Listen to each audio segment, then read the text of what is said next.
Di gereja ini ada berapa pendeta? Aman ini jemaat.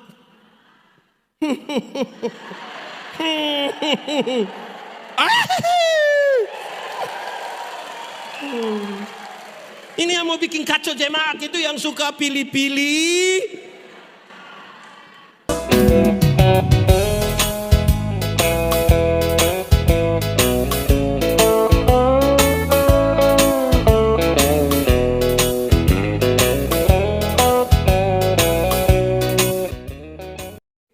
Saudara-saudara, dalam sukacita kita di hari ini, saya mau ajak kita merenungkan ulang satu bagian pembacaan Alkitab. Mari kita buka Injil Yohanes pasal 17 ayat 21 sampai ayat yang ke-23. Injil Yohanes 17 ayat 21 sampai 23, yang sudah dapat katakan amin. Amin, betul? Separuh belum buka sudah amin ini tipu ini. Injil Yohanes pasal 17 ayat 21 sampai ayat yang ke-23. Menghormati firman Tuhan, saya jemput jemaat Tuhan berdiri. Supaya mereka semua menjadi satu, sama seperti engkau ya Bapa di dalam aku dan aku di dalam engkau, agar mereka juga di dalam kita, supaya dunia percaya bahwa engkaulah yang telah mengutus aku. Nah, aku telah memberikan kepada mereka kemuliaan yang kau berikan kepadaku, supaya mereka menjadi satu, sama seperti kita adalah satu. Aku di dalam mereka dan engkau di dalam aku, supaya mereka sempurna menjadi satu, agar dunia tahu bahwa engkau yang telah mengutus aku, dan bahwa engkau mengasihi mereka sama seperti engkau mengasihi aku. Demikian firman Tuhan. Berbahagia setiap orang yang mendengar firman, memelihara dan melakukan dalam hidup setiap hari. Mari silakan duduk semuanya. Bapak Ibu Saudara-saudara, shalom. Yang di luar, shalom. Baik. Bersyukur hari ini ada di sini dan kita sama-sama belajar bersama dari teks ini. Murid Tuhan Yesus ada berapa? 12 itu banyak atau sedikit? Dia banyak atau sedikit? Lebih banyak orang yang ada di gereja ini atau murid Tuhan Yesus lebih banyak? Lebih banyak yang hadir atau murid Tuhan Yesus lebih banyak? Oke, murid Tuhan Yesus itu hanya 12. Tapi mereka terdiri dari berbagai-bagai orang. Ada yang tua, ada juga yang muda. Yang tua seperti Yakobus. Di sini ada nama Yakobus. Yang tua seperti Yakobus, tapi ada juga yang muda seperti Yohanes. Di sini ada nama Yohanes. Bukan itu, ini yang murid Tuhan Yesus. Ada yang punya jabatan seperti Lewi. Seperti siapa? Di sini ada nama Lewi? Bukan juga yang itu. Tapi ada juga rakyat biasa seperti Yakobus, Petrus, Yohanes, dan Andreas. Mereka hanya nelayan-nelayan kecil di Galilea. Ada yang bekerja bagi kepentingan Roma. Kerajaan Roma menaksir pendapatan dari satu daerah. Terus dia lelang jabatan. Siapa yang mau boleh pungut pajak dari masyarakat, makan dari pungutan itu, tapi kirim ke Roma juga. Tetapi ada yang anti terhadap Roma, yaitu Simon orang Selot. Simon orang Selot adalah seorang anggota partai politik. Dalam partai politik Selot itu mereka anti terhadap Roma dan mau bikin revolusi terhadap Roma. Lewi bekerja bagi Roma, tapi Simon orang Selot bekerja melawan Roma. Baru 12 orang saja sudah beda. Apalagi banyak begini. Ada yang tua, ada juga yang punya jabatan, ada yang masyarakat biasa. Mereka sudah beda-beda. Berdasarkan perbedaan-perbedaan ini, Tuhan Yesus berdoa supaya mereka menjadi satu. Sama-sama 1, 2, 3. Supaya kasih tahu kawan di sebelah, 3, 2, 1. Supaya mereka menjadi satu. Bukan supaya mereka menjadi seragam. Supaya mereka menjadi, bukan supaya mereka menjadi seragam. Menjadi satu itu beda dengan menjadi Kalau seragam bukan 100. Lupa itu 100. Supaya mereka menjadi seragam itu, satu pakai baju hitam, semua pakai baju. Satu bilang A, semua bilang. Satu bilang O, semua bilang. Itu namanya menjadi. Tetapi yang menjadi satu berarti mengelola perbedaan-perbedaan. Menjadi satu artinya mengelola. Siapa tidak mencintai perbedaan, tidak pantas hidup di dunia. Kenapa? Dunia tempat kita tinggal ini, fakta kosmis menunjukkan bahwa segala sesuatu itu berbeda-beda. Ada atas, ada panas, ada laki-laki, ada hitam, ada kanan, ada. Itu beda atau tidak? Beda. Pendeta Yandi pernah kasih nikah satu pasang nikah, yang laki-laki umur 64 tahun, yang perempuan umur 20 tahun. Ngeri itu. Saya tahu jemaat yang hadir ini mereka bicara tentang beda usia yang signifikan. Bedanya berapa tahun? 64 kurang 20? 44 tahun. Waktu khotbah saya bilang begini, dalam sebuah pernikahan beda usia tidak penting. Tidak penting. Yang lebih penting adalah mereka harus beda jenis kelamin. Itu lebih penting. Itu lebih penting. Untuk apa sama-sama umur 30 tahun tapi laki-laki semua? Itu pakai bahasa Kupa bilang bokorek-bokorek saja. Iya, itu penting itu. Jadi ada laki-laki sekarang badan bagus-bagus, woi mantap, expect dia, tapi dia punya pacar laki-laki juga. Itu salah berat itu. Mesti satu laki-laki, satu perempuan. Nah, supaya mereka menjadi satu. Hal ini serius. Harapan, kita mulai dari harapan dulu karena tema kita bicara tentang hal itu. Harapan dulu. Harapan dari doa Yesus itu ada dua. Ada berapa? Dua kalau pakai bahasa Indonesia? Dua. Pakai bahasa Toraja baru? Pakai bahasa Inggris? Pakai bahasa roh? Harapan dari doa Yesus itu ada dua. Satu, supaya mereka menjadi satu di dalam kasih. Sama-sama 1, 2, 3. Supaya mereka menjadi di dalam. Kasih tahu kawan di sebelah. 1, 2, 3. Jemaat. Di sini tidak ada jemaat. Hanya bangku-bangku saja. Jemaat. Hukum Taurat itu ada berapa? 10. Dari 10 diterjemahkan menjadi 613 pasal. Berapa? Dari 613 pasal masih ada ribuan peraturan hidup setiap hari. Dan dari ribuan itu Tuhan Yesus menyimpulkan tinggal dua. Mengasihi Tuhan dan mengasihi. Dari dua kalimat itu Tuhan simpulkan tinggal satu kata. Anak sekolah minggu biasa menyanyi K-A.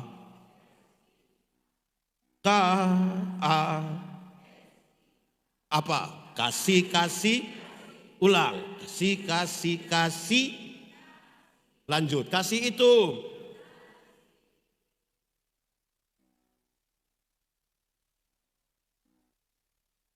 Cukup. Saya mau tanya, di sini ada yang suka marah-marah? Dia ada di sini. Laki-laki atau perempuan? Dia ada ikut ibadah sekarang?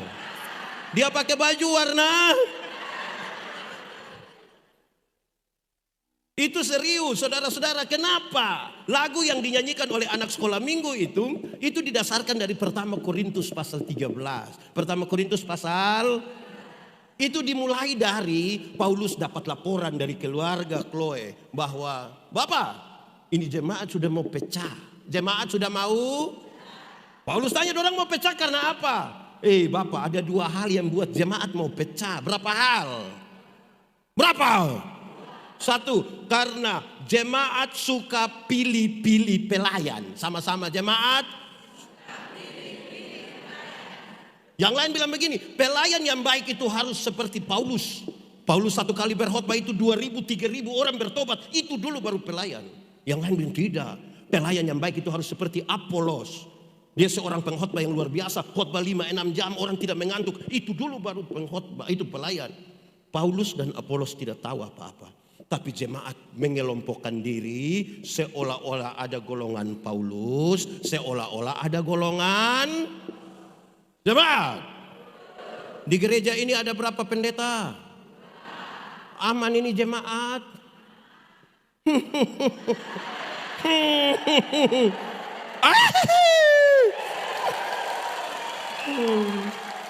Ini yang mau bikin kacau jemaat itu yang suka pilih-pilih. Ini jemaat sekarang ini dorang suka ikuti, kalau di gereja kami sebut warta jemaat. Di sini Sama. Kalau bilang ibadah minggu tanggal 10 April akan dipimpin oleh pendeta ini. Ada begitu di sini. Dia ada ikut ibadah sekarang. Tunjuk itu orang. Orang sembarang saja. Itu bikin kacau jemaat itu. Yang kedua, jemaat suka membanding-bandingkan karunia. Sama-sama jemaat suka membanding-bandingkan karunia. Paulus menggambarkan orang yang percaya kepada Tuhan Yesus punya karunia-karunia Roh Kudus. Karunia Roh Kudus itu dibagi dalam 2 bagian, yaitu karunia motivasi. Sama-sama 1, 2, 3. Yang kedua karunia manifestasi. Karunia motivasi itu seperti berkhotbah, menyanyi, mengajar, mendampingi orang. Karunia manifestasi itu seperti bicara dalam bahasa roh, menerjemahkan bahasa roh, menyembuhkan orang. 2 karunia ini punya posisi yang sama. Untuk dipakai membangun jemaat. Tapi mereka tidak sibuk melayani jemaat. Mereka sibuk membanding-bandingkan. Paulus bilang kalau kamu begini, kamu seperti anak kecil ini. Ada orang yang tidak tahu dia karunia apa. Tapi dia sibuk dengan orang lain punya karunia. Di sini ada. Ada juga. Dia tahu menyanyi tapi tidak pernah menyanyi di gereja. Tapi tiba-tiba ada pengumuman. Ketua majelis sinode dari gereja apalah begitu.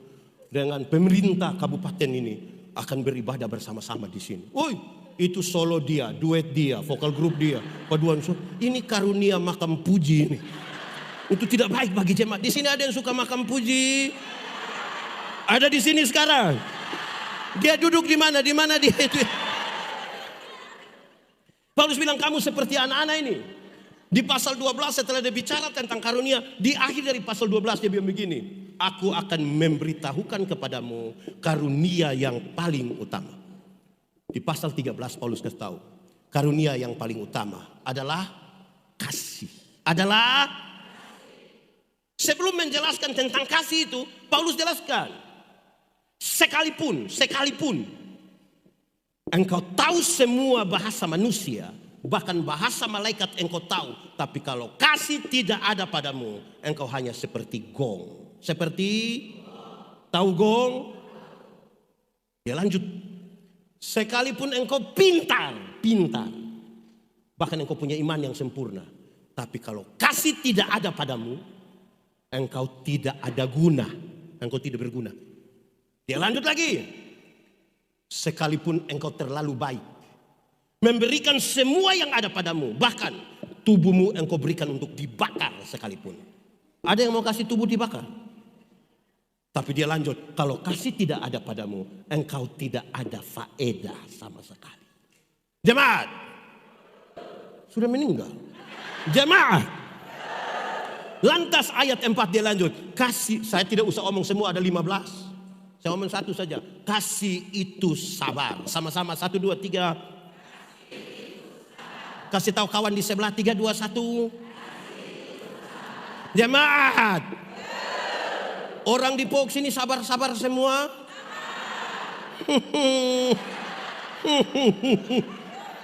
Jemaat. Dalam Alkitab, sabar itu tidak sama dengan menanti waktu selesai.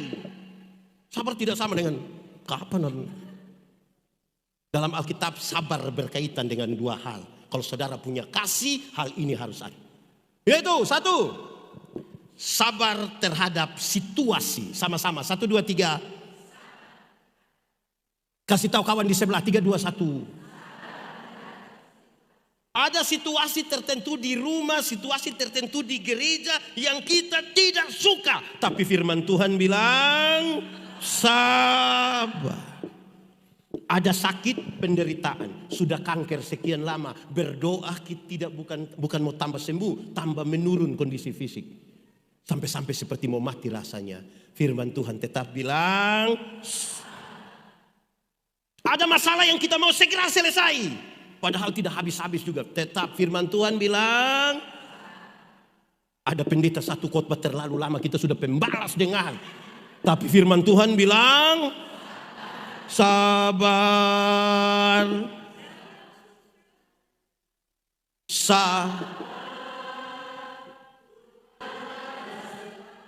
sa,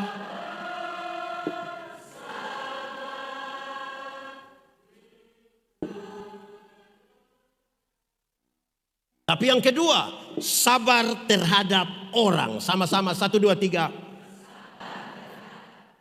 Kasih tau kawan di sebelah, 3, 2, 1.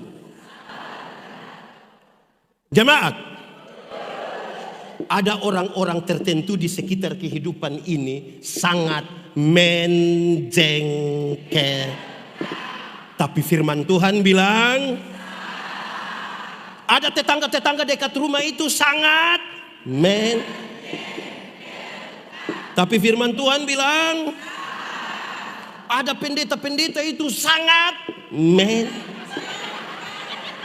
tapi firman Tuhan bilang, ada jemaat sangat tapi firman Tuhan bilang, ada suami-suami sangat tapi firman Tuhan bilang, ada istri. Ada kok tidak? Ada kok tidak? Ada, dong bilang ada. Ada istri itu sangat tapi firman Tuhan bilang, ada mertua. Ada kok tidak? Siapa punya mertua itu? Dia sangat tapi firman Tuhan bilang, sabar.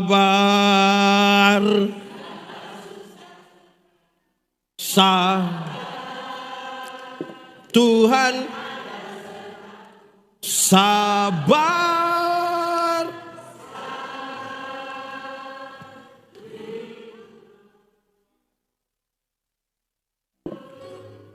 Jemaat, dulu ada satu binatang di dunia namanya ayam.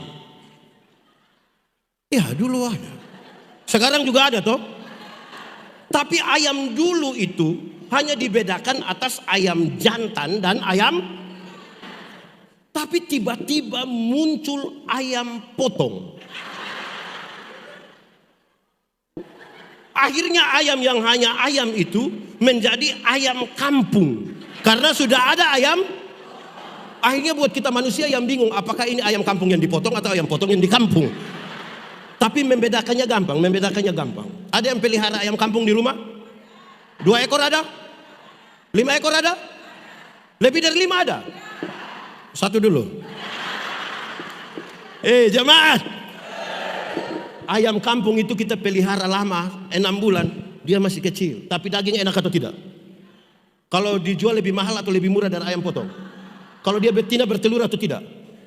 Ya, karena ini ayam mengerti proses. Beda dengan itu ayam potong itu. Kita baru pelihara 1 bulan saja dia punya mata sebesar begini. Itu kalau lihat pakai kaca pembesar, lihat. Tapi ini ayam tidak tahan. Anak-anak gas motor di samping kandang, besok itu ayam mati. Dalam sabar itu ada proses.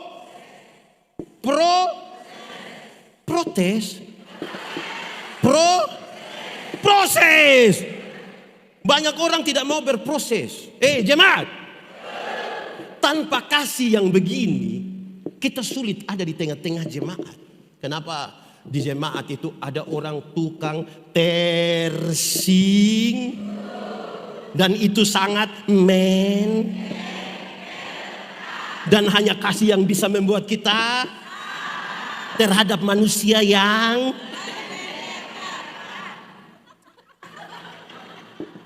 ada orang yang pas rapat itu dia usul semua program yang di seluruh gereja di dunia dia usul. Tapi pas kegiatan dia tidak datang. Ada di situ. Dia ini tepuk tangan apa?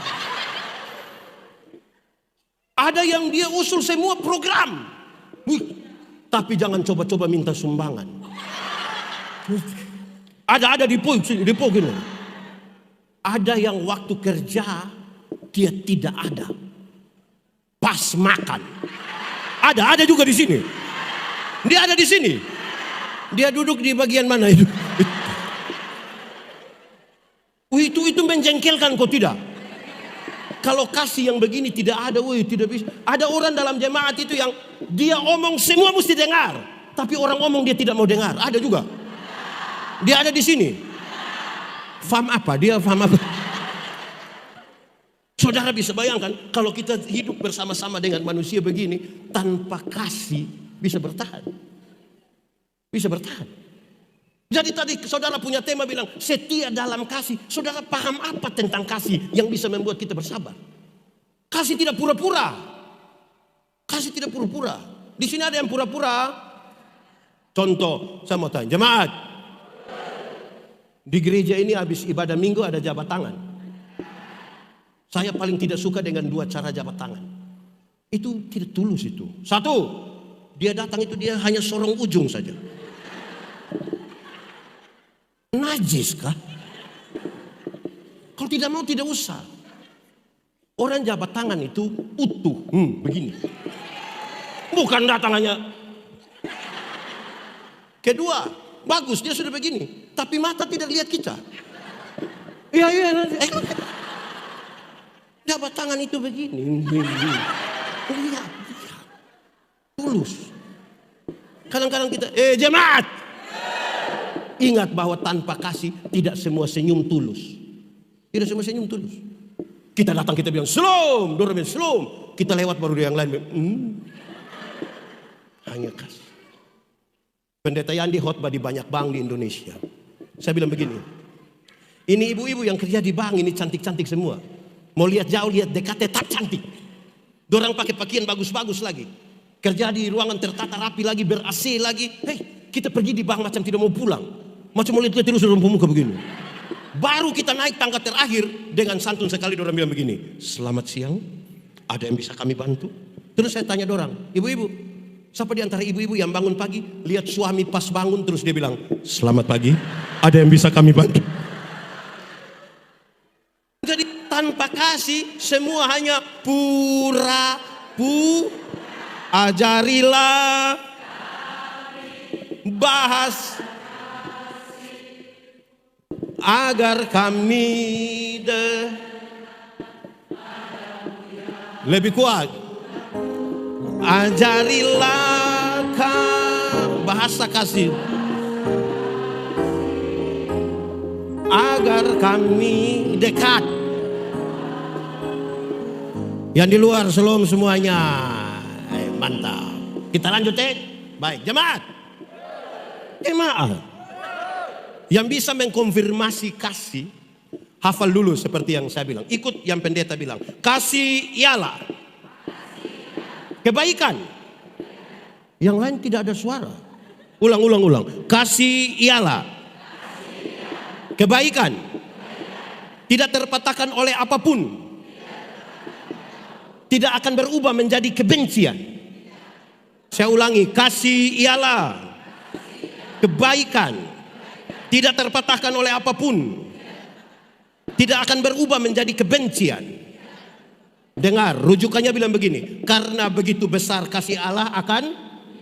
Apakah Tuhan Allah mengasihi dunia? Apakah dunia mengasihi Tuhan?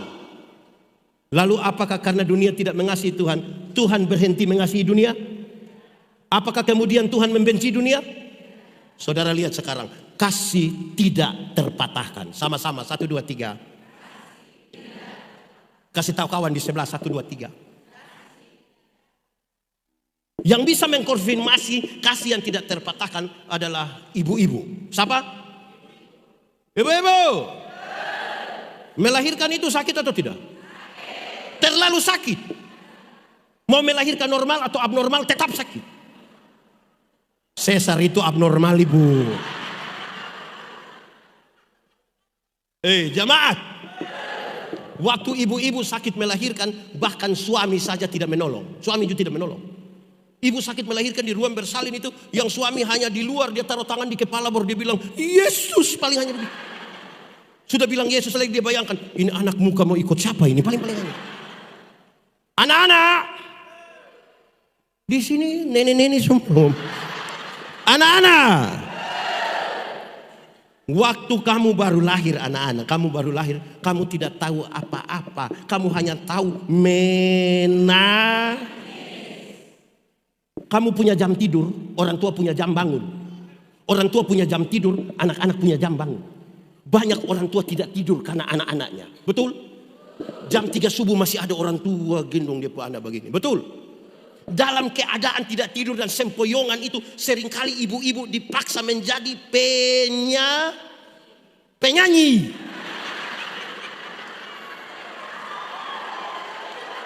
Seringkali mereka jadi penyanyi. Karena itu seringkali lagu dari ibu-ibu itu tidak bisa dipertanggungjawabkan. Kalau tidak bobo. Padahal justru kalau anak bobo itu baru nyamuk gigit. Kalau anak lari-lari tapi sudah jangan bikin masalah. Hei anak-anak. Mana itu anak-anak? Saya lihat dulu. Anak-anak, waktu kamu baru lahir itu kamu tidak tahu bicara. Kamu tidak tahu bicara. Atau siapa punya anak yang lahir langsung bilang yes, tidak ada. Orang tua ajar kamu bicara satu-satu suku kata. Ma, pa. Sekarang kelas berapa? 3 SMA. Ketika orang sudah SMA, sudah bisa bicara. Ada suka bicara dengan orang tua? Ada suka bicara mereka dengan orang tua? Lihat, lahir tidak bisa bicara. Orang tua susah mengajar bicara. Sudah besar, lancar bicara. Lebih suka bicara dengan teman daripada bicara dengan orang tua. Orang tua! Kenapa mau kasih makan manusia-manusia model begitu? Lahir tidak tahu bicara, kita ajar terus dia bicara dengan orang lain. Kenapa mau kasih makan orang? Sama-sama, 1, 2, 3. Kasih tidak terpatahkan. Amin. Jemaat. Waktu anak-anak lahir itu tidak bisa jalan. Betul kok tidak? Atau siapa punya anak yang lahir langsung ikut gerak jalan? Ada. Orang tua ajar jalan satu-satu langkah, pegang di tangan baru bilang sekarang dia sudah bisa jalan, sudah SMA, suka jalan dengan orang tua. Suka jalan dengan orang tua. Lebih suka jalan dengan. Kenapa mau kasih makan itu manusia-manusia begitu? Sama-sama 1, 2, 3. Kasih tidak terbatas. Kasih tahu kawan di sebelah. 3, 2, 1. Jemaat. Orang tua itu selalu bilang begini. Anak, asal kamu mau sekolah tinggi. Asal kamu mau sekolah tinggi. Biar kami orang tua ikat perut. Pernah dengar orang tua ngomong begitu? Ikat perut. Dorang kalau sampai bilang ikat perut itu bukan berarti dorang mau pakai stagen. Tapi dorang berutang demi kamu. Ada pegang handphone? Ada.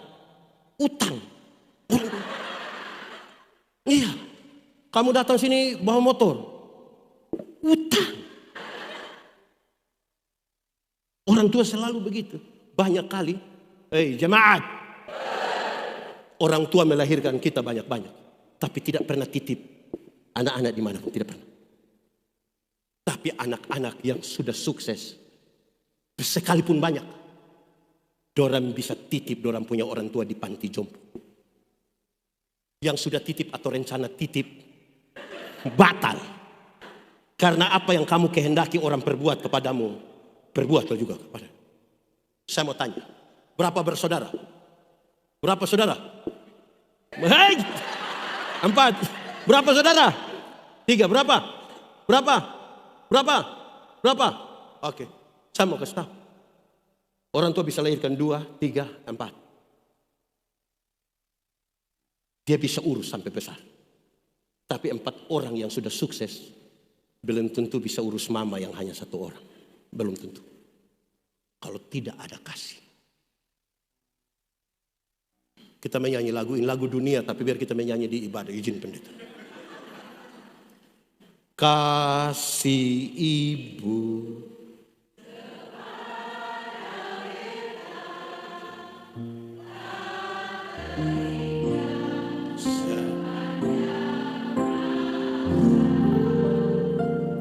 hanya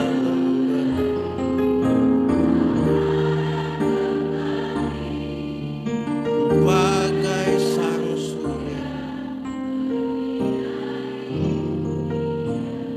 Coba ulang menyanyi lagu ini sambil bayangkan mertua punya wajah. Kasih kepada siapa? Sampai kapan?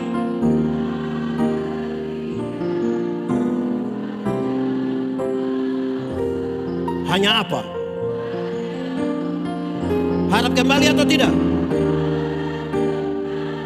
Seperti apa?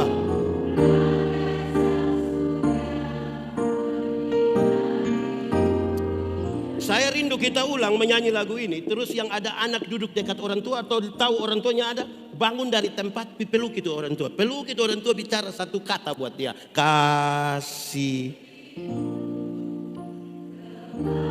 Kuat-kuat. Ada orang tua. Peluk orang tua.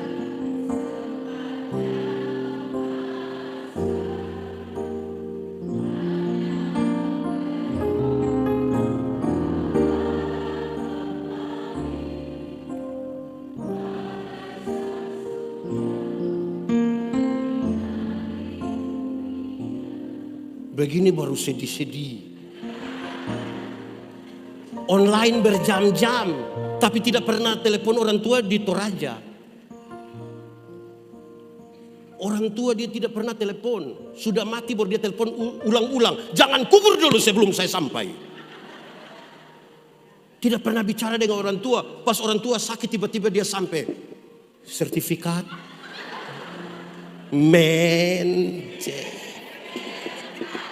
Dan hanya kasih yang bisa menyambut itu. Kenapa saya minta anak-anak datang peluk orang tuanya? Karena kasih itu tindakan. Kasih bukan kata-kata. Kita narasi tentang kasih terlalu banyak, tapi tidak melakukan. Di gereja ini kehilangan kasih. Kita kehilangan kasih. Di rumah kehilangan jemaat. Suami istri di sini baik-baik. Baik siapa pun istri. Istri sendiri, suami sendiri. Orang tua anak, kenapa hilang suara? Ada baik-baik orang tua anak. Ipar-ipar, suara ipar bro. Kasih yang seperti itu yang harapan dari doa Yesus. Sebab dengar, ini harapan ini pembacaan ini adalah bagian-bagian terakhir Yesus bersama dengan murid-muridnya. Segera setelah ini, Yesus akan meninggalkan mereka. Dia akan pergi menghadapi pengkhianatan muridnya. Dia sampai disalibkan, mati, bangkit naik ke surga. Mereka akan sendiri. Mereka akan sendiri tanpa Yesus secara fisik. Kalau kasih tidak ada padamu, engkau menghancurkan persekutuan. Itu kasih yang dimaksudkan. Tidak terpatahkan.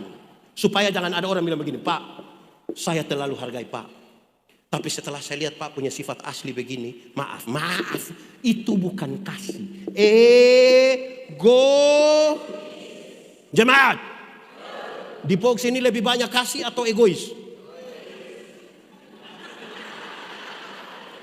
Lebih banyak kasih atau egois?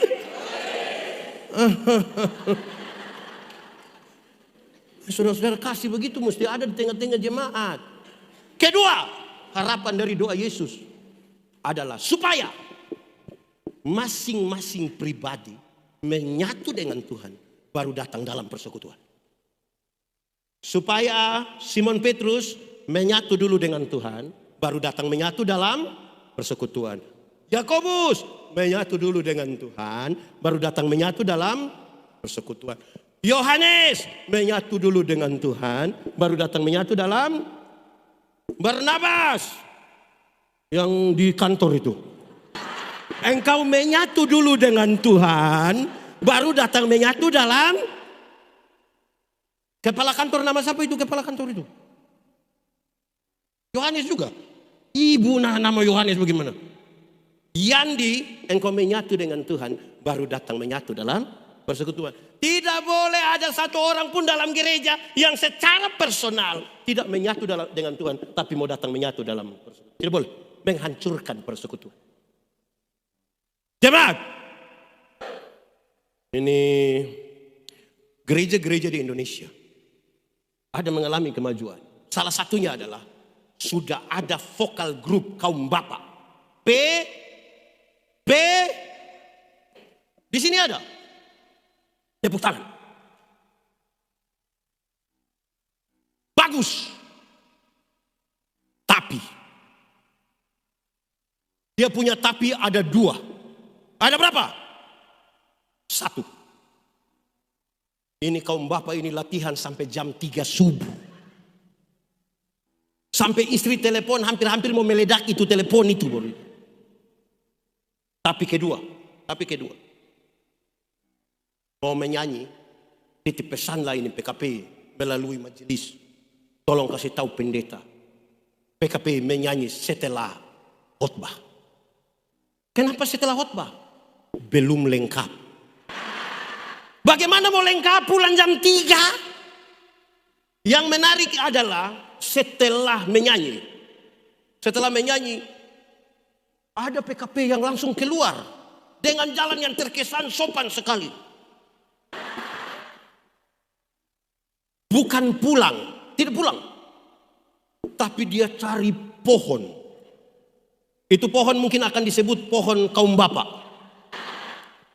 Di pohon itulah dorang merokok. Sambil bicara tentang situasi-situasi terkini. Situasi politik terkini di Indonesia. Dengan analisa-analisa yang dalam sekali.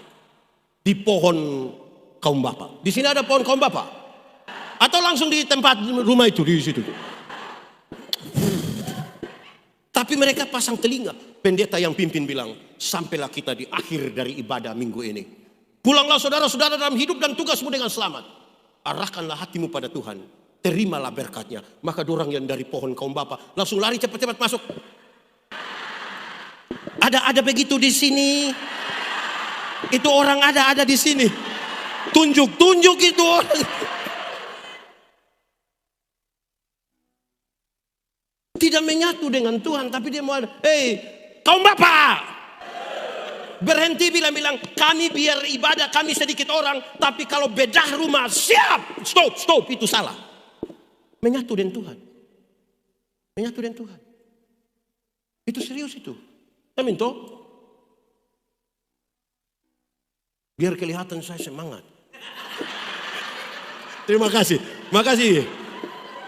Jemaat. Tapi untuk menyatu dengan Tuhan ada syarat. Sama-sama. 1, 2, 3. Makasih Pak Arthur. Pak Arthur ini ganteng. Oke. Untuk menyatu dengan Tuhan ada syarat. Sama-sama. 1, 2, 3. Syaratnya adalah menjaga kekudusan. Sama-sama. 1, 2, 3. Kasih tahu kawan di sebelah. Kasih tahu dia di sebelah. 1, 2, 3. Kekudusan adalah syarat mutlak orang menyatu dengan Tuhan. Amin. Kenapa? Kalau saudara melayani tapi tidak menyatu dengan Tuhan, saudara hanya aktivis pelayanan. Seorang aktivis sibuk dengan jadwal-jadwal. Dia melayani pekerjaan dan tidak melayani Tuhan. Pendeta yang dikhotbah setiap hari menyatu dengan Tuhan, belum tentu. Belum tentu. Ini yang penyanyi tadi menyanyi di sini. Bagus kalau tidak menyanyi. Menyatu dengan Tuhan belum tentu kalau tidak menjaga kekudusan. Ini pemain musik ini bagus dia main. Bagus atau tidak? Menyatu dengan Tuhan belum tentu kalau tidak menjaga kekudusan. Saudara mungkin setia beribadah, hadir di semua ibadah. Mungkin saudara akan disebut maha hadir. Maha hadir itu Senin hadir, Selasa sampai Minggu. Yang orang tua dia hadir, kaum bapak hadir, kaum ibu hadir, semua hadir. Menyatu dengan Tuhan belum tentu kalau tidak menjaga kekudusan. Amin. Jemaat, kenapa kekudusan menjadi penting? Karena Tuhan yang kita sembah, Tuhan yang kudus. Yang kudus tidak dapat bersatu dengan yang tidak kudus. Tanggalkanlah kasutmu, sebab tempat di mana engkau berdiri itu, jemaat, kalau kudus sama dengan terang, tidak kudus sama dengan gelap. Yang gelap tidak dapat bersatu dengan yang jemaat. Kalau kita ada dalam terang, bisa lihat orang di gelap? Orang di gelap bisa lihat kita di terang? Lalu kenapa kadang-kadang kita sudah di terang kita kembali ke gelap? Orang di terang kembali ke gelap itu karena dia suka begini, dia suka begini, dia suka. Apa ini? Orang Manado bilang baho Baobab. Orang Kupang bilang Maloi. Orang Toraja bilang apa? Orang Batak bilang apa, Opung? Orang kalau so begini, sedikit lah dia bilang, jemaat. Kadang-kadang kita sibuk melayani tapi tidak menjaga kekudusan. Anak muda, terang atau gelap? Terang atau gelap? Yakin? Yes. Terang oke? Mantap. Lalu kenapa kamu suka pacaran di gelap-gelap?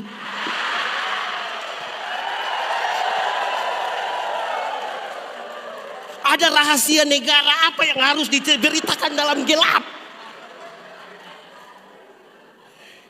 Menjeng. Hati yang punya itu baru bisa. Lalu kekudusan itu seperti apa? Saya butuh bantuan. Kak bantu saya sih. Mari bantu saya. Kak bantu. Jemaat. Ini anggap saja. Anggap saja. Sama-sama. 1, 2, 3.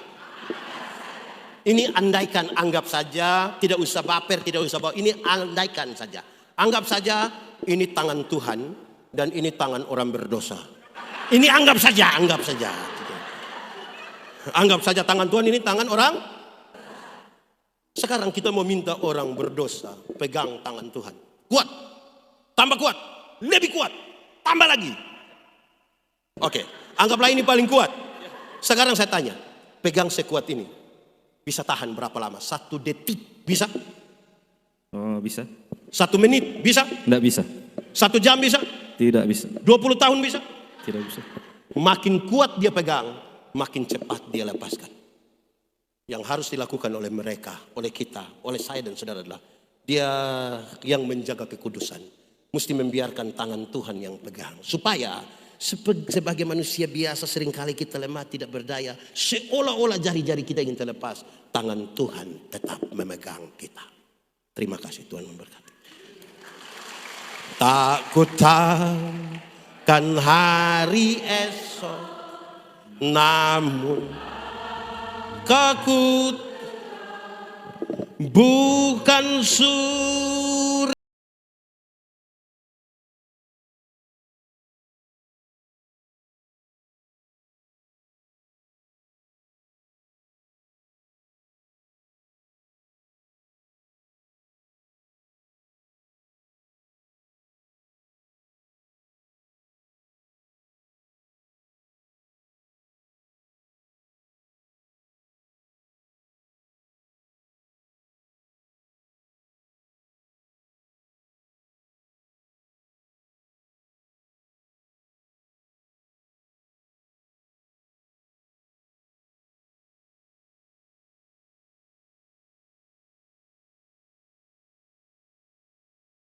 Sapa.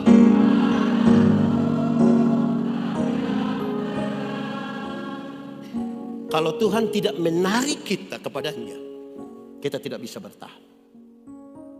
Doa itu bicara dengan Tuhan. Ini contoh saudara dengar di mana-mana, tapi saya bicara ulang. Doa bicara dengan Tuhan, tapi banyak orang sangat susah.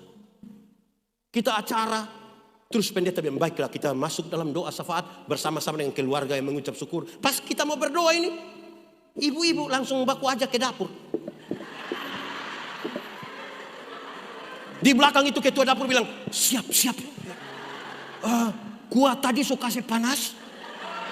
Padahal hanya kacang brenibon.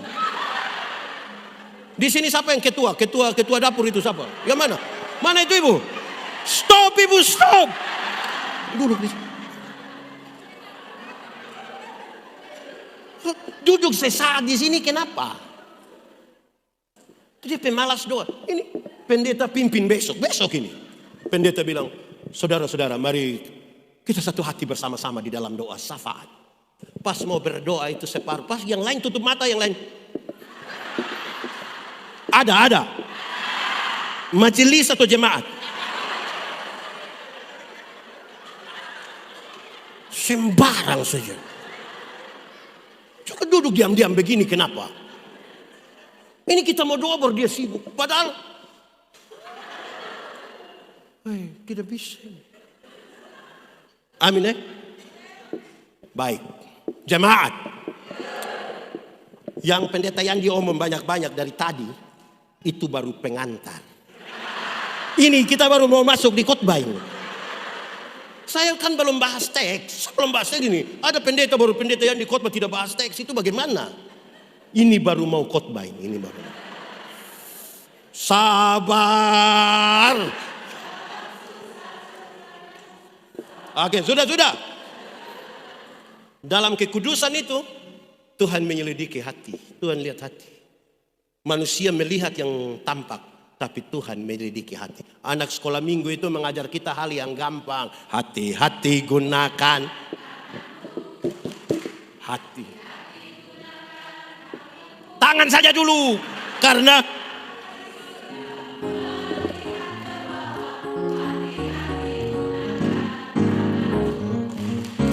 jemaat, tahu lagu itu?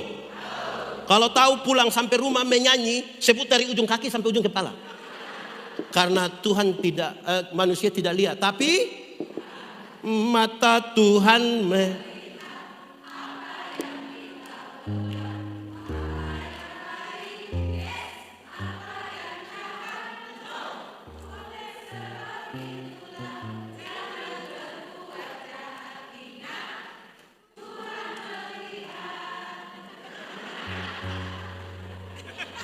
sama-sama 1, 2, 3. Amin toh? Suami-suami, tidak semua hal dari kita istri lihat. Tapi istri-istri, tidak semua hal dari suami kita lihat. Dari kita suami lihat. Tapi amin toh? Baik. Nah sekarang kita mulai teks. Saudara-saudara, lalu untuk harapan dari doa Yesus itu, bagaimana menggenapinya, bagaimana melakukan supaya kasih itu ada, dan berhadapan terus menyatu dengan Tuhan tetap ada. Supaya itu betul-betul menjadi bagian, tidak terpisahkan dari sebuah persekutuan. Pembacaan tadi kasih tahu hal yang singkat sekali, tapi dengan pesan yang sangat kuat. Dia bilang begini, untuk hal itu maka yang Tuhan berikan adalah kemuliaan. Tuhan berikan apa? Kasih tahu kawan di sebelah, Tuhan berikan. Pertanyaannya, kemuliaan seperti apa yang Tuhan berikan supaya kasih itu jadi dan orang tetap menyatu dengan Tuhan? Ada 3 hal. Berapa hal? Pakai bahasa Inggris, pakai bahasa Toraja, pakai bahasa Mandarin. Saya juga tidak tahu, saya tanya-tanya saja. Baik, jemaat. 1, kemuliaan salib. Sama-sama, 1, 2, 3. Kasih tahu kawan di sebelah, 1, 2, 3. Jemaat, Tuhan Yesus itu tidak mati konyol di atas kayu salib. Tidak mati konyol, tapi dia dimuliakan di kayu salib. Supaya kita yang telah terputus hubungan dengan Tuhan dan sesama karena dosa, oleh karena kemuliaan salib, kita menjadi satu di dalam Tuhan. Amin. Jemaat, kenapa pendeta-pendeta suka bertengkar? Coba saudara ikuti di media sosial. Pendeta satu menghujat pendeta lain, satu denominasi gereja menghujat denominasi lain, satu kelompok agama Kristen menghujat agama lain. Kenapa? Karena kita lagi bicara hal-hal di luar kemuliaan salib. Kita lagi membawa orang membesarkan organisasi gereja, dan bukan membawa orang untuk kebesaran Tuhan. Kita membawa orang kepada pendeta dan bukan kepada Tuhan. Orang bilang, sekarang so jadi pendeta besar. Tidak ada pendeta besar. Pendeta badan besar banyak, tapi pendeta besar tidak ada. Yang besar hanya Tuhan. Tidak boleh ada satupun kemuliaan manusia yang bisa merampas kemuliaan Allah. Kita lagi bertengkar di luar salib. Jemaat, ada satu lagu lama. Ini lagu lama, orang tua saya berharap bisa tahu. Yang muda-muda belajar ini lagu kau tahu. Jangan kamu hanya terbola balik. Jangan. Harus menyanyi yang Ini lagu lama, berharap kita masih tahu. Pada saat tubuh jauh dari sini. Lihat salib Tuhan. Lihat salib Tuhan berdiri. Sepotong kayu kasar. Sepotong kayu tanda dosa. Tanda dosa besar. Di sana Tuhanku telah ku datang pada salib itu. Ku datang pada salib itu. Ku kenangkan cinta Tuhanku. Ku kenangkan cinta Tuhan. Ya ku jatuh pada kakinya. Aku jatuh pada kaki. Sana ku dapat ampun dosa. Sana ku dapat ampun dosa. Jemaat, kalau orang datang pada salib Kristus, hanya dua hal yang bisa dia lakukan. Satu, dia tidak mampu mengangkat muka. Dia hanya bisa menunduk dan berlutut di bawah salib. Sambil dia berkata, pada kaki salibmu Yesus, Yesusku berlindung.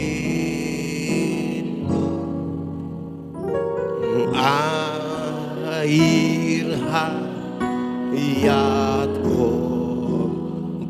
pancaran yang agung, pancaran yang agung. Salibmu, salib lebih kuat. Salib yang ku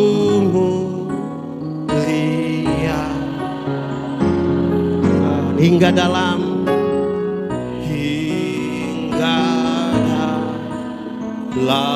sorga kelak. Ada apa?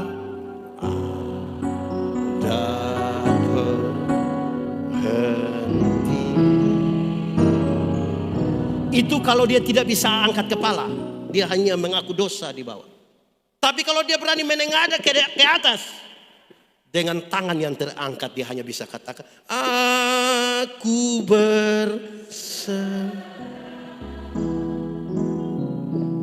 Aku berserah kepadamu,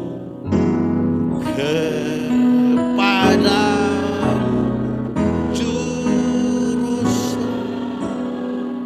Aku berserah. Jemaat, kalau orang datang di gereja hanya untuk mengaku dosa dan berserah, ada yang tukang tersinggung. Akan ada pertengkaran di gereja. Akan ada iri hati di gereja. Seringkali kita datang ke gereja bukan untuk dua hal itu. Kemuliaan salib. Itu serius. Sepanjang yang kita perbincangkan di luar dari kemuliaan salib, kita tidak sementara menjaga kesatuan. Tidak ada kasih. Tidak boleh ada satupun kemuliaan di dalam gereja yang melebihi kemuliaan salib itu. Dan semua orang harus tunduk di bawah. Kedua, kemuliaan ketaatan. Sama-sama, 1, 2, 3. Kasih tahu kawan di sebelah, 3, 2, 1. Jemaat, Yesus itu taat, bahkan taat sampai mati. Dia dimuliakan karena ketaatannya. Karena itu tidak boleh ada satu orang pun di dalam gereja yang begitu mulianya melebihi kemuliaan ketaatan. Tidak bisa. Jemaat, saya mau tanya, di sini ada katekisasi atau tidak? Berapa lama? 6 bulan. 8 lah. Berapa kali pertemuan, kalau dia tidak hadir dia tidak boleh sidih? 2 kali, 5 kali. Kenapa saya tanya begitu? Di gereja kami 1 tahun, kalau tidak ikut pertemuan 3 kali tidak boleh sidih. Terus ada orang tua datang, pendeta, pasca kali ini ada tabis sidih? Iya ada, bagaimana? Oh saya punya anak itu, yang sekolah dokter di Bandung itu. Oh iya anak terlalu pintar, pendeta terlalu pintar. Itu dosen belum tahu, dia sudah tahu semua. Kenapa? Dia ada mau datang ini pasca, aduh puji Tuhan kali ini dia mau pasca dengan orang tua di sini. Itulah pendeta itu sudah. Kenapa? Maksudnya bolehkah dia datang itu langsung diteguhkan sidihnya? Tidak bisa begitu Pak. Tersinggung dia punya orang tua. Mau keluar mau bikin gereja sendiri di sebelah. Pak lebih apa ini anak? Orang lain punya anak boleh taat, boleh ikut. Sampai 5 kali tidak ikut, tidak boleh sini. Itu anak lebih apa? Dia terlalu apa? Dia pun bapak dukung lah. Mau keluar. Keluar.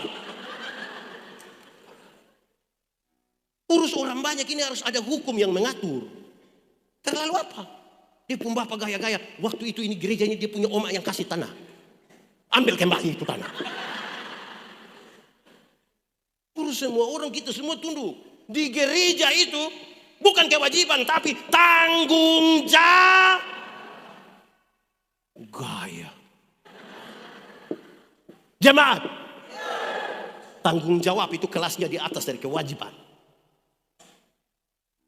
Orang yang hanya sekedar menjalankan kewajiban itu dia punya kalimat hanya bilang pokoknya yang penting. Yang penting pokoknya. Pokoknya yang penting. Pernah dengar itu kata? Atau sendiri omong? Pokoknya yang penting. Yang penting itu kewajiban. Tapi tanggung jawab. Saya ingat saya melayani di pulau bagian selatan Indonesia kira-kira 5 tahun di Pulau Sabu. Ada seorang koster namanya Amaju.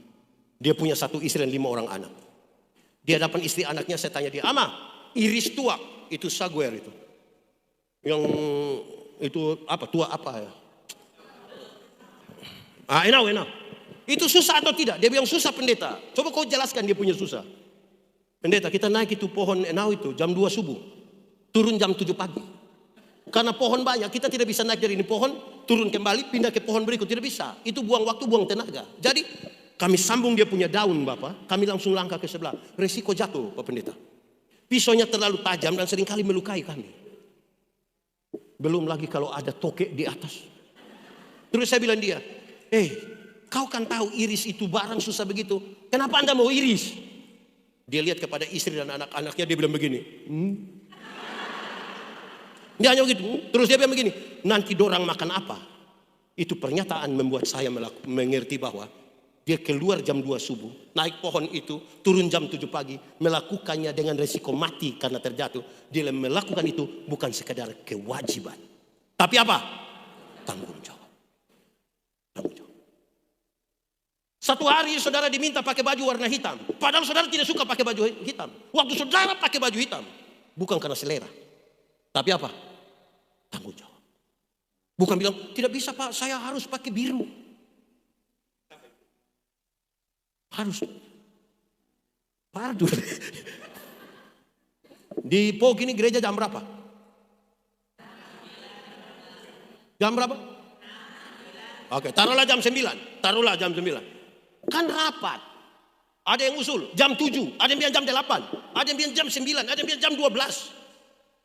Waktu keputusan bilang kita bergereja jam 9. Itu bukan soal siapa kalah, siapa menang dalam keputusan. Saudara waktu datang ikut gereja jam 9, bukan karena saudara kalah terhadap sebuah keputusan. Saudara datang karena tanggung jawab.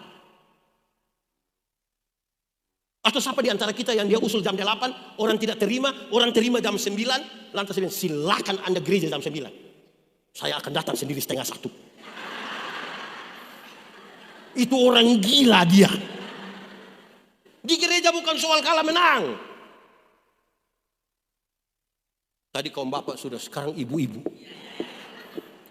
Ini ibu-ibu dorang ini. Ada keputusan bahwa kaum ibu, sebutan di sini apa? Itu. Iya. yang kaum perempuan ini akan mengisi pujian dalam paduan suara perempuan di hari ulang tahun Pauk Sorowako. Berarti ada kesempatan melayani toh. Dorang bukan sibuk untuk latihan. Dorang bertengkar soal seragam. Ada itu ibu-ibu di sini, itu ibu-ibu yang bertengkar. Yang mereka bertengkar itu bersirapi atau harus seragam. Bertengkar, akhirnya bilang, ya sudahlah seragam. Bertengkar lagi. Polos atau pakai motif Toraja. Bertengkar lagi, akhirnya sepakat, sudah polos tambah motif. Bertengkar lagi, motifnya melintang begini atau melintang begini. Akhirnya yang satu dia sudah kamu menyanyi sendiri, saya tidak usah kasih keluar. Ada ibu-ibu begitu di sini. Dia mau cari apa? Kita terlalu dominan. Saudara tahu kita menyanyi lagu paduan suara itu kan ada do mi sol, sopran, tenor, alto. Sopran tagal dia suara tinggi bukan dia mau menyanyi sendiri. Hai duni itu tahan. Itu tanggung jawab menjaga keutuhan. Gaya. Tapi saya senang ini. Ada orang yang bukan karena kemuliaan. Di sini dia pakai sebagai tempat show. Saya tidak suka itu. Ada satu hal yang saya paling tidak suka, itu adalah konsultasi. Masa pendeta tidak suka konsultasi? Bukan, waktunya yang tidak tepat. Waktu persiapan acara tidak ada konsultasi. Nanti mulai banyak orang datang, tiba-tiba dia datang. Menjengkel. Di sini ada yang kerja konsultasi saja. Menjengkelkan.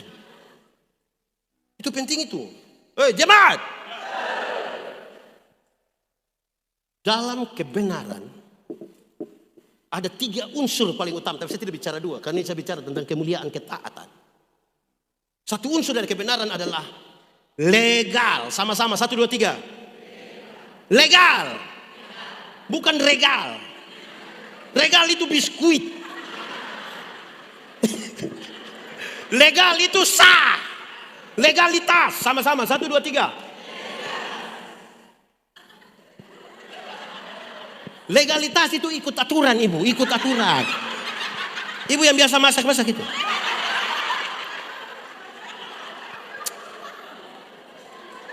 Ikut aturan. Jemaat. Dengar. Itu seperti kita naik motor. Tahu motor? Pernah naik motor? Siapa punya motor? Motor sendiri? Sulunas? Naik motor itu kalau ada SIM, STNK, pakai helm, kaca spion, lampu-lampu ada. Ada operasi lalu lintas. Berani pergi atau tidak? Kenapa berani? Coba SIM tidak ada, lampu-lampu tidak ada, tidak pakai kaca spion, tidak pakai helm. Ada operasi, berani pergi? Kenapa tidak berani? Tapi kan saudara punya om polisi. Kalau kita ikut aturan, SIM ada, STNK ada, lampu-lampu ada, kaca spion ada, pakai helm ada, dorang operasi lalu lintas, kita pergi. Sampai di situ polisi tidak tahan, putar kembali. Polisi bilang, kenapa kau putar kembali? Bapak tolong periksa saya, periksa. Ada yang berani begitu? Ada bendahara di sini yang berani periksa. Ada. Ibu bendahara berani periksa. Kerja di bank. Ada yang bisa kami bantu? Ikut aturan. Sama-sama 1, 2, 3. Masih sekolah? Oh, selibur.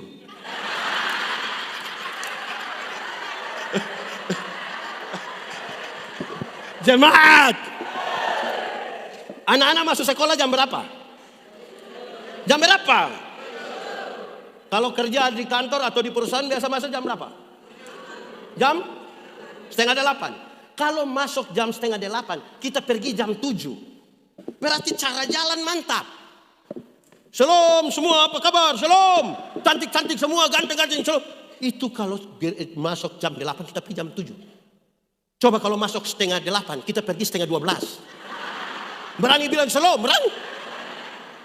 Itu dia punya gaya saja sudah mencuri, menjengkelkan. Mencurigakan. Karena pasti dia pun cara jalan begini.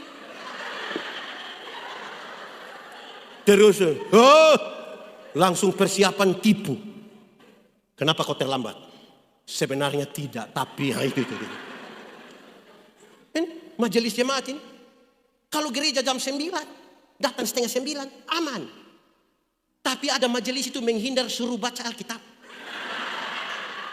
Orang jam 9:15 baru sengaja datang.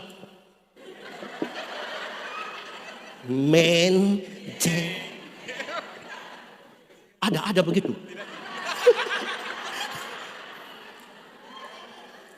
Taat.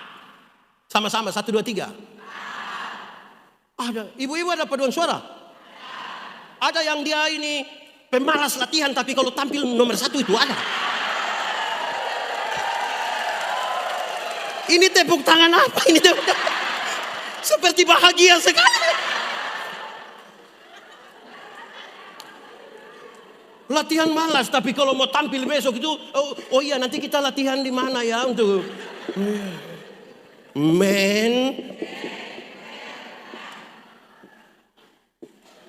Bayangkan kalau tidak ada kasih berhadapan dengan manusia begitu.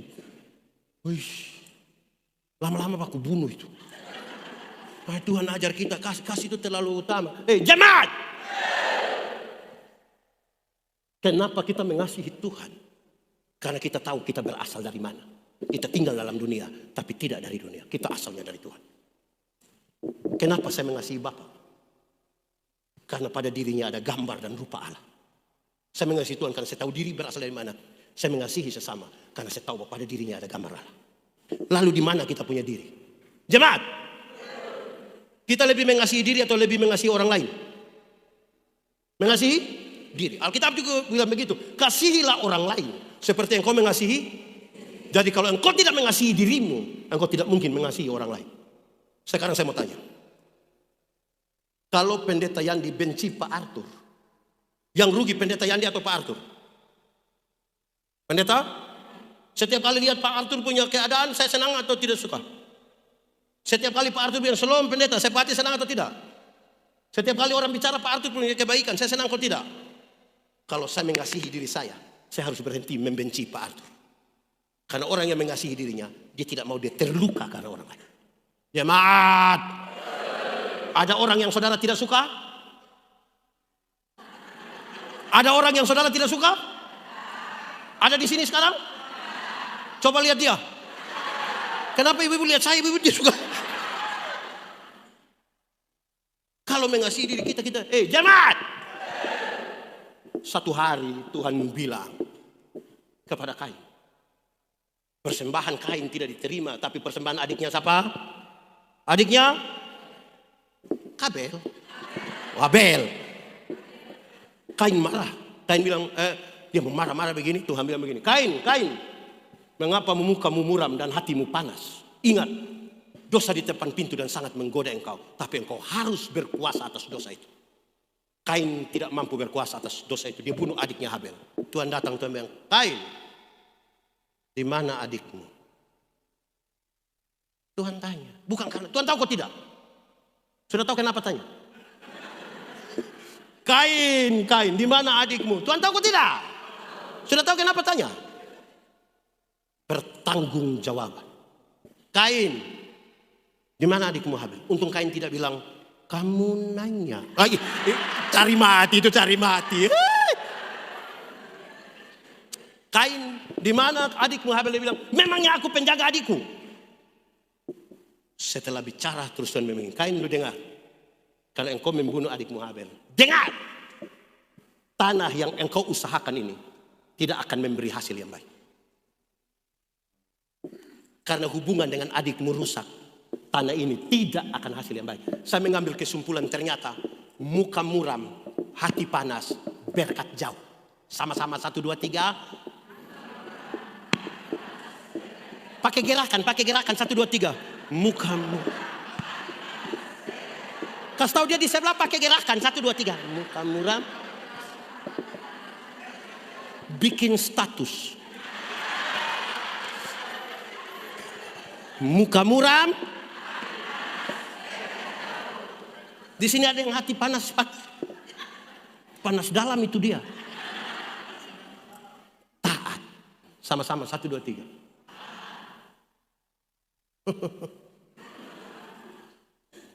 Ketiga, pertama tadi kemuliaan. Kenapa yang lain hanya lihat saya? Pertama tadi kemuliaan. Kedua kemuliaan. Ketiga, kemuliaan nama. Sama-sama 1, 2, 3. Jemaat. Dulu itu sama dengan itu hari. Sama kok tidak? Sama. Dulu sama dengan waktu itu. Dulu bangsa Israel sekalipun tahu bahwa ada kuasa yang besar, ada Tuhan, tapi mereka tidak tahu dia di mana. Mereka tidak tahu dia siapa. Dia sangat jauh, sangat tidak mungkin ditemui. Sampai satu hari Tuhan datang berjumpa dengan Musa untuk kepentingan pembebasan Israel karena sudah 430 tahun dijajah sebagai budak di Mesir. Bicara-bicara dengan Musa. Di sini ada nama Musa? Ah, Musa itu yang itu bukan. Terus Musa bilang begini, Tuhan, kalau nanti saya pergi ke sana orang tanya, siapa suruh saya datang? Nanti saya bilang siapa? Terus Tuhan bilang, kalau mereka tanya, kasih tahu, aku adalah aku, mengutus aku kepadamu. Dari Tuhan yang tidak dikenal itu menjadi aku adalah aku. Firaun tanya, siapa suruh? Aku adalah aku. Pendeta yang datang sini, siapa suruh kau datang sini? Aku adalah aku. Mengerti? Aku adalah aku. Dari aku adalah aku. Dia lebih tampak lagi. YHWH. Yahweh. Tapi nama ini tidak boleh disebutkan sembarangan. Jangan menyebut nama Tuhan Allahmu dengan dari YHWH dia lebih jelas lagi. Imanu. Tapi orang bertanya Immanuel yang mana? Karena di itu kampung satu di sebelah situ nama Immanuel ada banyak. Immanuel mana? Ya, saya menjelaskan. Pemerintahan ada di bahunya. Orang-orang menyebutnya penasihat ajaib. Bapa yang kekal. Raja damai. Matius masih menyebut Immanuel. Tapi kemudian Yohanes menyebutkan yang luar biasa. Nama itu adalah Yesus. Yang tersembunyi sekian abad itu. Dunia mesti tahu. Nama itu adalah Yesus. Dunia harus tahu. Ada dua pengertian. Satu. Allah yang dilihat sangat jauh itu, sekarang dia bergerak datang dekat-dekat dengan kita. Dan kita boleh memanggil, ya Aba.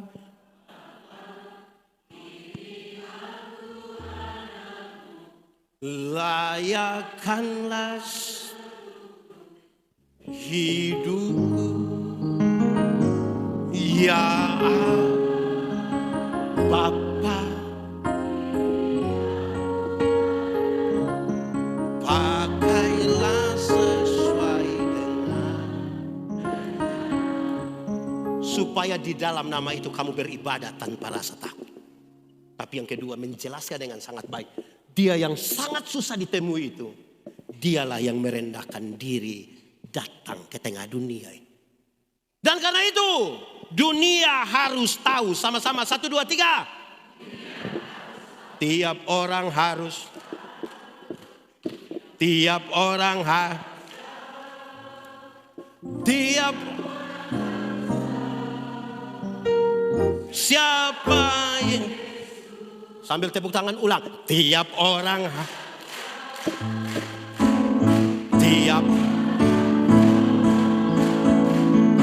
tiap orang harus tahu apa? Jemaat, sudah kasih tahu orang tentang Yesus. Kenapa hanya mata begini?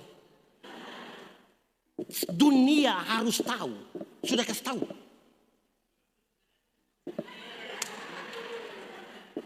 Nama siapa? Vino. Bukan Alveronica kok.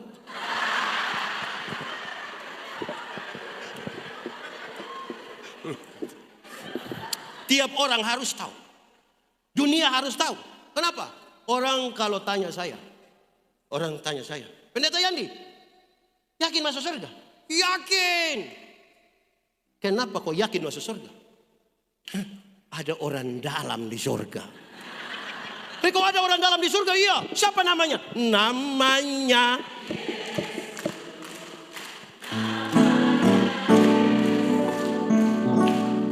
nama Yesus yang. Siapa namanya? Siapa namanya? Nama Yesus yang.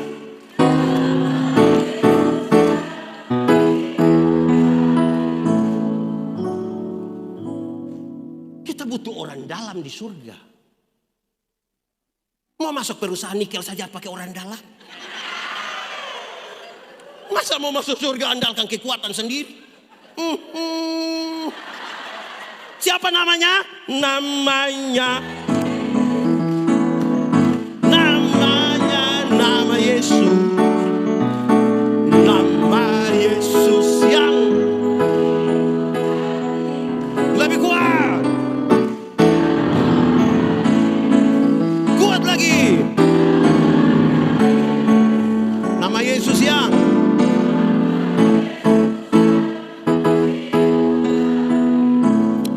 jemaat.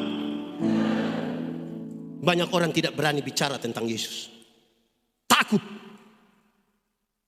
Saya mau tanya saudara, jawab jujur. Sebentar pulang dari KPI ini, pendeta Yandi kasih uang satu orang 100.000 masing-masing. Senang atau tidak? Berani cerita orang atau tidak? Pasti saudara bilang, kau rugi tidak ikut KPI. Itu pendeta yang menjengkelkan itu kasih kita uang. Jemaat, Yesus berkorban bagi saya dan saudara lebih murah dari 100.000 atau lebih mahal dari 100.000? Yakin lebih mahal? Yakin? Sudah cerita orang. Baru dapat pulsa 20.000 saat cerita seluruh dunia. Dunia gaib, dunia maya, dunia nyata. Terima kasih, pulsa so masuk. Besok lagi ya. Menjeng. Pulsa 20.000 kasih tahu semua orang. Yesus berkorban bagi kita. Tidak ada mulut yang berani mengatakan. Padahal dunia harus tahu. Gaya. Jemaat. Di suatu hari Tuhan Yesus memberi makan 5.000 orang. Laki-laki belum terhitung perempuan dan anak-anak. Hanya dengan berapa roti? Berapa? Berapa ikan? Ikan naik di? Berapa roti? Berapa ikan? Ikan naik di? Dari mujizat itu lebih berapa bakul? Kenapa lebih 12 bakul? Di sini ada babungkus. Orang dapur. Kenapa lebih 12 bakul? Saya tidak omong. Dorang sementara bereuforia karena hal itu. Yesus meninggalkan mereka. Yesus hanya pergi ke pantai Gerasa. Di Gerasa Yesus hanya ketemu dengan satu orang yang kerasukan legion. Kalau bicara kerasukan legion berarti dia kerasukan roh jahat kira-kira 6.000 roh jahat. Berapa ribu? Kita punya teman majelis yang hanya satu roh jahat, dia punya otak saja kita pusing. Ini 6.000 menje. Yang kerasukan legion ini dia jahat bukan saja bagi orang lain, tapi bagi dirinya sendiri pun dia jahat. Dia ambil batu pukul-pukul dia bunuh diri. Beberapa orang bilang manusia jahat begitu lebih baik mati. Tapi Yesus datang kepadanya. Yesus mau turun dari perahu, roh jahat itu bilang begini, Yesus anak Allah yang hidup, apa urusanmu dengan kami? Ternyata roh jahat juga mengenal nama Yesus. Jadi kalau orang Kristen hari ini baru sekedar mengenal nama Yesus, kita belum lebih hebat dari roh jahat. Roh jahat juga kenal nama itu. Injil Markus mencatat, di daerah itu ada penjaga-penjaga babi.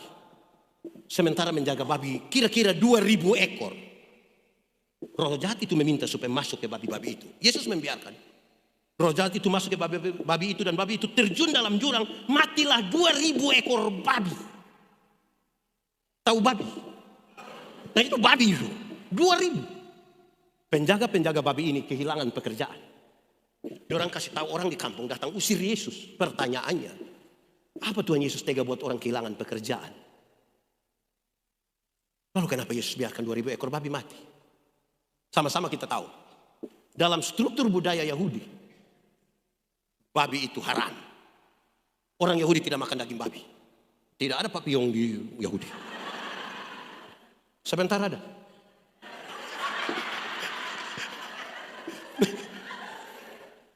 Tapi yang haram ini dorang pelihara 2.000 ekor. Sementara 1 jiwa hampir binasa mereka biarkan. Itu yang Yesus marah. Alangkah lebih baiknya ada 2.000 ekor babi mati daripada ada 1 jiwa binasa. Kan itu dunia harus tahu.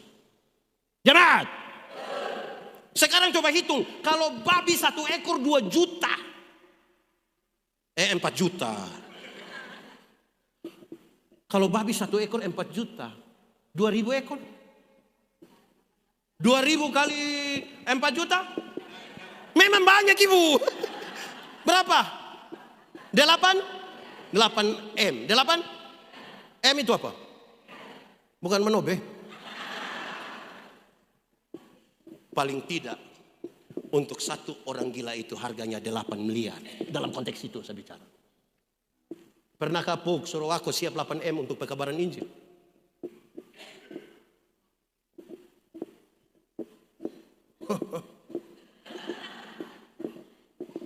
Siapakah orang gila itu? Orang gila itu bisa saja kita pun suami.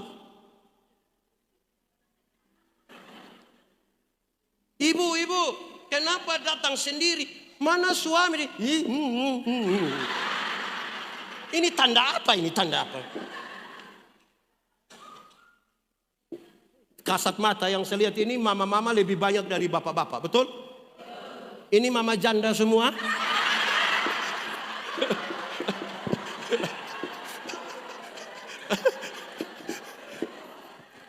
Kita tanya, mana suami? Pendeta. Bisa suami, bisa istri, bisa anak-anak, bisa mertua yang menjeng itu. Dan tiap orang harus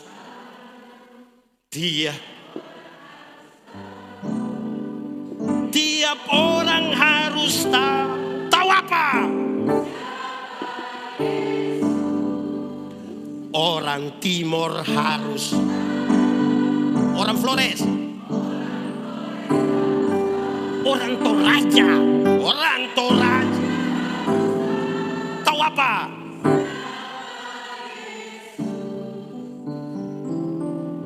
Sembarang saja. Kalau kita bicara tentang Yesus, dunia harus tahu. Ini kita tidak bicara dia, kita bicara kemuliaan lain yang lebih dari kemuliaan Yesus. Kalau ibadah tanpa kemuliaan Yesus, di manakah kemuliaan itu? Mulialah kita. Yesus sudah terabaikan. Amin. Saudara, seberapa pentingnya itu? Memang penting. Nama itu yang membuat segala lutut akan bertelut, segala lidah mengaku Yesus Tuhan. Tapi bagaimana semua orang tahu kalau tidak ada yang mau pergi? Bagaimana itu orang mau pergi kalau tidak ada yang mengutus? Bagaimana mau mengutus dong pemalas gereja? Ada orang ini yang 1 tahun ini dia gereja hanya 2 kali. Natal dan tidak mungkin tahun baru. Kok 31 malam dia sumabok sampai tanggal 2. Natal dan Paskah. Makanya dia pun nama jemaat napas. Natal dan karena Natal sekali, Paskah sekali, singkatan tambah panjang. Napas satu-satu. Bagaimana? Tapi hebatnya orang-orang di Pok sini. Tepuk tangan dulu, tepuk tangan dulu. Kehadiran luar biasa, tepuk tangan dulu. Bahkan tadi jam 4 ada yang sudah hadir. Tepuk tangan lagi. Luar biasa. Pertanyaan terakhir. Tiap minggu begini, masih banyak orang bergereja dengan selera, tidak dengan tanggung jawab. Saudara tahu, melekat itu berarti menempel. Tidak gampang terlepas. Menjadi satu. Bersekutu. Tapi gampang sekali orang mengabaikan iman. Saya punya khotbah satu beredar luas ketika saya tanya, kalau jam 5 pesta, jam 5 ibadah, pilih. Saya ulangi, kalau jam 5 ibadah, jam 5 pesta, pilih. Pilih pesta juga tidak apa-apa. Jangan terlalu rohani-rohani juga. Yang menjadi soal itu bukan soal pilih pesta atau ibadahnya, tetapi motivasi yang ada di sini tentang pilihan. Ada orang yang kita tanya, Bapak kenapa tidak ibadah tapi pesta? Dia bilang, Pak Pendeta, ini tuan rumah undang langsung. Woi, tuan pesta kalau undang langsung itu dulu, tidak pergi bagaimana? Tapi kalau Pendeta Yandi yang tanya, jangan jawab begitu, jangan. Bapak kenapa tidak ibadah tapi pesta? Pak Pendeta, tuan rumah undang langsung. Oh, Bapak mau Tuhan undang langsung? Di sini ada yang mau Tuhan undang langsung? Supaya kita minta Tuhan undang dia sekarang. Ada orang yang malas gereja betul-betul, malas ibadah. Contoh. Ada yang ada undangan ibadah syukur di rumah sebelah situ. Sudah siap, tapi belum pergi. Istri bilang, Papa, mari yuk. Dia bilang, masih ibadah. Lalu dia pergi untuk. Ada juga begitu di sini. Itu orang masih hidup. Aneh itu. Gereja jam 9. Jam 9 sudah siap, suami istri sudah bagus-bagus, cantik-cantik, ganteng-ganteng. Belum ke gereja. Anak-anak bilang, Papa, Mama, sudah jam 9. Dia bilang, belum ada orang. Lalu yang disebut orang itu siapa? Dunia harus tahu. Dunia harus tahu. Sama-sama, 1, 2, 3. Tiap orang harus tahu. Tiap orang harus siapa Yesus. Yesus ada sobat kita. Yesus ada sobat. Amat tulus. Amat tulus dan tiap hal boleh dibawa dalam doa padanya. Tiap orang harus tahu. Tiap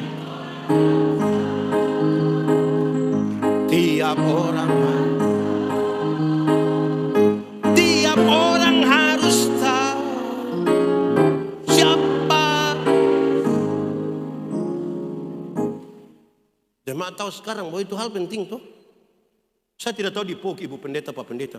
Ada majelis jemaat yang karena pakai periode, misalnya periode 4 tahun, dia hitung-hitung.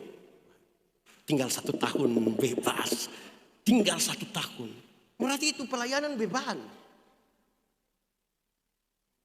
Saya kadang-kadang tegur MC. Baik, kita akan masuk dalam ibadah syukur dan ibadah singkat. Akan dipimpin oleh Pendeta Yandi. Saya tanya, ibadah apa? Ibadah ya ibadah. Ibadah singkat. Ada makan singkat. Ibadah itu orang mau cepat-cepat. Kalau makan lama. Kalau Yesus kita tidak bicarakan, kita akan lebih banyak omong orang. Di sini ada orang biasa omong-omong orang pun nama. Itu orang ada di sini. Dia pakai kacamata atau tidak itu orang? Orang itu kalau orang kumpul sama-sama itu, kalau mau omong orang itu lancar dia pemulut itu. Dia opung, bukan orang mau omong orang, tapi itu omong orang itu. Sembarang sih. Jemaat, kenapa hal ini penting? Dengar saya sampaikan, ini bagian terakhir, ini terakhir. Baru 1 jam ini toh. Terakhir, ini terakhir. Sudah lapar gitu. Semua yang jasmani itu akan selesai. Kalau saudara tidak melekat dengan Yesus, saudara hanya melekat dengan harta benda yang ada padamu, semua akan selesai. Contoh. Ini bahasa lama yang saudara tahu, tapi saya ingin ulang. Nanti kalau seumur 50 tahun, cantik atau tidak cantik tidak penting lagi dalam hidup, tidak penting. Waktu masih 20-30 tahun itu kita rasa ini kinclong. 50 meleleh ini pipi, meleleh.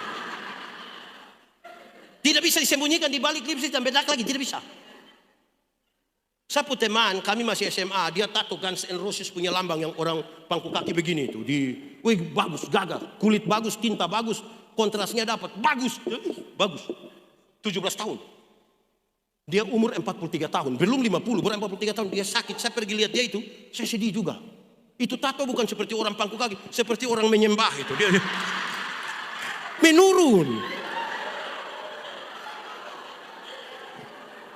Tato di sini naga. Su 50 ulat bulu. Berubah. Tato di sini mawar merah. Su 50 bunga pepaya.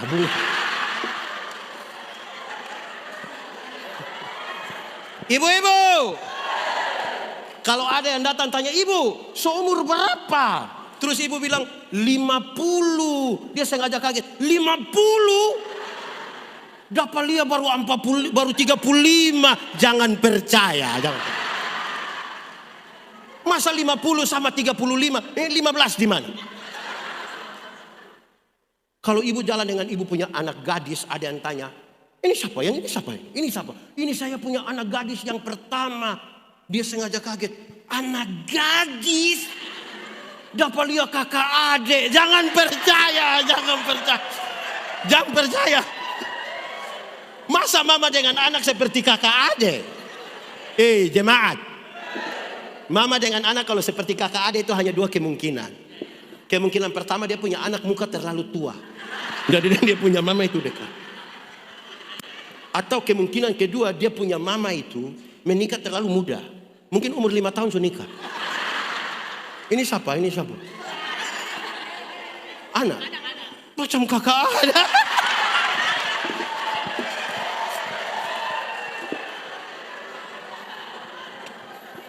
Umur 60 tahun. Ada jabatan, tidak ada jabatan sama saja.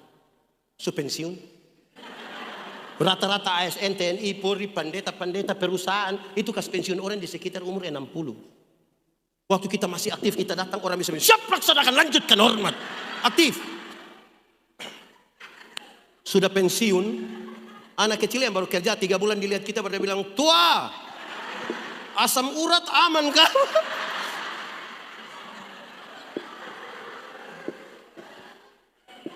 Sudah umur 70 tahun, rumah besar atau rumah kecil sama saja.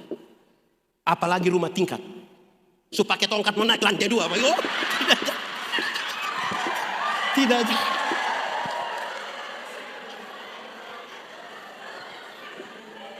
Umur 80 tahun, kalau Tuhan izinkan orang umur panjang, bahkan kaya atau miskin pun tidak penting. Tidak mungkin beli B2 2 kilo makan sendiri, tidak mungkin. Kolesterol, asam urat, diabetes, jantung, darah tinggi, gigi tidak ada. Orang lain mungkin masih kunyah. Kita tidak kunyah, kita seperti mall. Mall dia perasa sudah habis.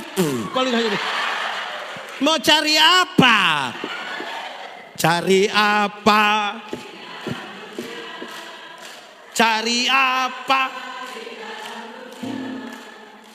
cari lebih baik.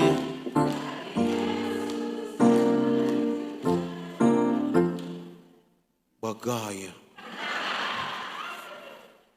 Saudara, itu penting tuh supaya kita nama Yesus itu nama yang luar biasa. Ingat akan nama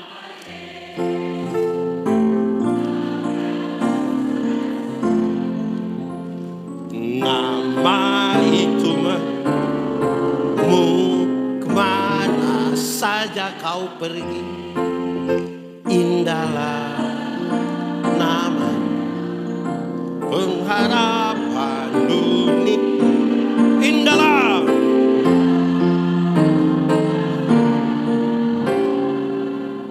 suka sorga. Ada masalah datang di Yesus, ini dia tambah jauh. Baru hanya nonton CEO itu, yang CEO menyamar itu, padahal dia dewa perang. Yang filmnya ada 2000, ceritanya sama semua. Aku bodoh, aku tidak mengerti. Di sini ada yang kerja nonton itu saja. Ada di sini dia. Tunjuk itu orangnya. Mama suka CEO menyamar itu. Jemaat, lihat ke ibadah-ibadah. Ajak itu suami, ada kerja-kerja di tambang, di perusahaan situ, tapi jangan lupa ikut ibadah. Jangan lupa ikut ibadah. Apa yang terlalu jadi, kalau ibadah itu penting. Tadi saya jelaskan begini, cerita ini bapak-bapak. Saya tambah sedikit sekalipun menjengkelkan saudara. Saya bilang begini, kalau sesuatu itu penting, mau sibuk bagaimanapun kita akan menemukan jalan. Tapi kalau sesuatu kita rasa tidak penting, biar sebebas apapun kita lebih banyak menemukan alasan. Contoh, kalau sebentar pulang dari sini lupa handphone, datang cari kok tidak? Datang cari kok tidak? Kenapa tidak biarkan biar koster dapat? Kenapa datang cari? Karena penting, karena mahal.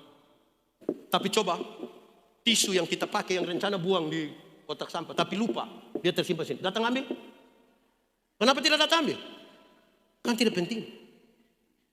Kalau handphone yang kita lupa, biar sudah memasuk ke rumah. Aduh papa lupa handphone. Di mana? Ada di gereja. Koster tolong lihat dulu. Di mana? Lihat semua, tadi saya duduk di semua kursi. Karena penting. Saya mau tanya, di POK ini orang lebih banyak menemukan jalan atau alasan? Sekarang ini kalau orang sibuk itu dirasa penting. Pak, ikut ibadah. Oh itu enggak bisa. Kenapa? Saya sibuk. Itu kalau dia ngomong sibuk itu seperti berarti sekali, seperti dia saya sibuk. Habis kalau bapak sibuk, kami yang lain ini tidak sibuk. Kami ini buta huruf semua. Jadi jangan rasa kita paling sibuk. Ada orang lain yang lebih sibuk lagi. Tapi ada ibadah ini. Ini suami-suami dorang ini.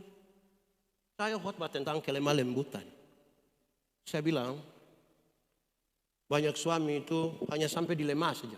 Lembut tidak. Ketika dia lemah baru dia mengerti kelembutan. Kalau sudah sakit mau mati itu tiba-tiba dia lembut. Mama, tolong. Tuhan Yesus, itu kalau ada lembut, ada sakit. Kalau sehat-sehat istri, papa ikut ibadah. Ibadah. Ada suami begitu di sini. Siapa punya suami? Jujur kita kan mau dia jadi baik toh. Berdoa toh. Dia tuh ibu. Aman. Begitu. Amin Bapak mama lihat kok ikut ibadah. Kasih tahu anak-anak dorang. Anak-anak kecil-kecil ini latih dorang beribadah. Latihan badan itu baik tapi terbatas gunanya. Ibadah ini mengandung janji. Baik untuk hidup sekarang maupun hidup di zaman yang akan datang. Kalau kita latih don dekat dengan Tuhan, don akan dekat dengan orang tua. Don tidak pititip ibu di panti jompo nanti waktu don sudah sukses. Jadi latih don baik-baik. Tuh dengar ibu. Baju merah. Betul ini. Supaya beribadah. Ini jemaat orang ini datang gereja pendeta khotbah don tidak dengar. Sibuk dengan HP. Padahal HP itu hanya kiriman dari Telkomsel. Tentang pulsa. Gaya-gaya. Saudara mau gaya sampai kapan? Tadi saya sudah jelaskan 50 tahun toh. 60. Orang tanya saya, pendeta Yan di umur berapa? 49. Kenapa baru 49? Muka seperti 55. Baru umur 49 muka tua. Saya bilang kau salah. Ini bukan muka tua, ini muka berkarisma. Tidak penting itu semua. Saya akhiri khotbah ini. Saudara, saya melayani dengan sekumpulan orang buta. Mereka bikin acara KKR 3 hari. Hari pertama yang khotbah itu juga orang buta. Pemain musik orang buta, singer orang buta. Yang khotbah buta. Malam kedua, ketiga saya yang khotbah. Saya tanya maksud apa kamu? Yang menarik adalah ketika saya mau naik khotbah di malam pertama. Duduk di samping saya ketua dari para tunanetra. Namanya Mias, Yeremias. Kalau dia orang NTT biasa kita panggil Mias. Saya bilang, Mias, engkau mau melihat malam ini? Dia tertawa. Saya bilang, Mias, saya tidak butuh engkau pun tertawa. Malam hari ini kalau Tuhan bikin mujizat, matamu bisa melihat. Engkau mau atau tidak? Dia pegang saya pun tangan dan bilang, Pak Pendeta, melihat atau tidak melihat tidak penting bagi saya. Yang penting bagi saya adalah apakah saya tetap percaya pada Tuhan Yesus sekalipun saya tidak dapat melihat. Saya bilang lama saya tempeleng kau ini. Seperti menyindir saya.